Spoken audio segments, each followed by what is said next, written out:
एक मछुआरे का बेटा, न महंगी किताबें, न बड़ा घर और ना ही कोई लग्जरी लाइफ, लेकिन सपना इतना ऊंचा कि जिससे आसमान भी छोटा पड़ जाए। आज हम बात करने वाले हैं एक ऐसे इंसान के बारे में जिसने हिंदुस्तान को मिसाइल टेक्नोलॉजी की दुनिया में पूरी दुनिया के सामने ला करके खड़ा कर दिया और पूरी दुनिया के कतारों में शामिल कर दिया। दोस्तों, ये कहानी सिर्फ एक वैज्ञानिक की कहानी नहीं है, बल्कि ये कहानी है मेहनत की, संघर्ष की और कभी हार ना मानने की। कहा जाता है कि जब इरादे मजबूत हो तो किस्मत खुद ब खुद बदल जाती है। ये कहानी है 15 अक्टूबर सन 1931 ईस्वी में तमिलनाडु के रामेश्वरम में एक बेहद ही गरीब लेकिन ईमानदार परिवार में जन्मा हुआ उस छोटे बच्चे का, जिसका नाम है अबुल पाकिर जैनुल आबिदीन अबुल कलाम का। कलाम बचपन में रोज सुबह अखबार बेचा करते थे और उन्हीं बेचे हुए अखबारों से जो पैसा इकट्ठा होते थे उसी से अपने पढ़ाई का खर्च निकालते थे।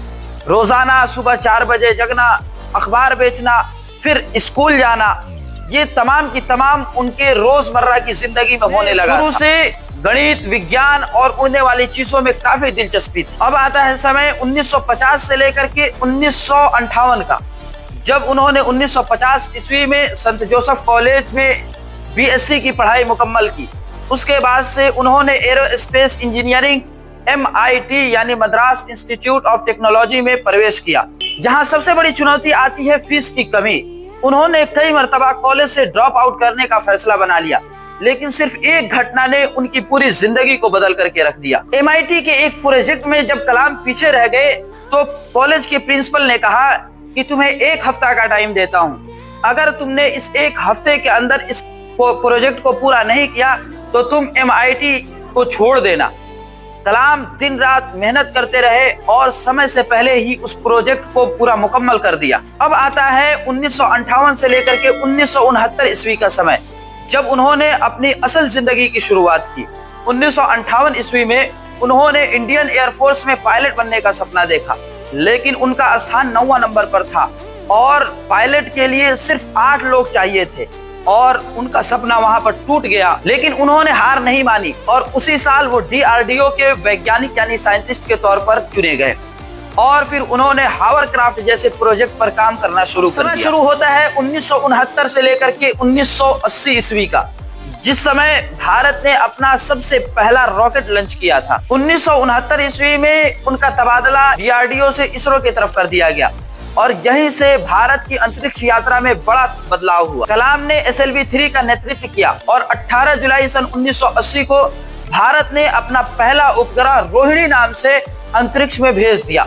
ये उस वक्त भारत की सबसे बड़ी उपलब्धियों में से एक है। 1982 से लेकर के 1999 ईस्वी का समय। 1982 में वो फिर DRDO की तरफ लौटे और उन्होंने भारत के लिए integrated guided missile development programme यानी IGMDP का नेतृत्व किया। उनकी अगुवाई में भारत ने 5 बड़े मिसाइलों पर उपलब्धि हासिल किया: पृथ्वी, अग्नि, नाग, त्रिशूल और आकाश। 5 उपलब्धियों की वजह से पूरा देश उन्हें मिसाइल मैन ऑफ इंडिया कहने लगा। 1998 में पोखरण परमाणु परीक्षण यानी 11 मई से लेकर के 13 मई 1998 ईस्वी में कलाम इस मिशन में भारत के सबसे महत्वपूर्ण वैज्ञानिक। इस पोखरण परमाणु परीक्षण के सफलता के बाद भारत पूरी दुनिया के अंदर एक परमाणु शक्ति संपन्न देश बन गया। भारत सरकार ने उनके इन्हीं महान कारनामों की वजह से सन 1997 ईस्वी में भारत रत्न यानी देश का सर्वोच्च सम्मान प्रदान किया।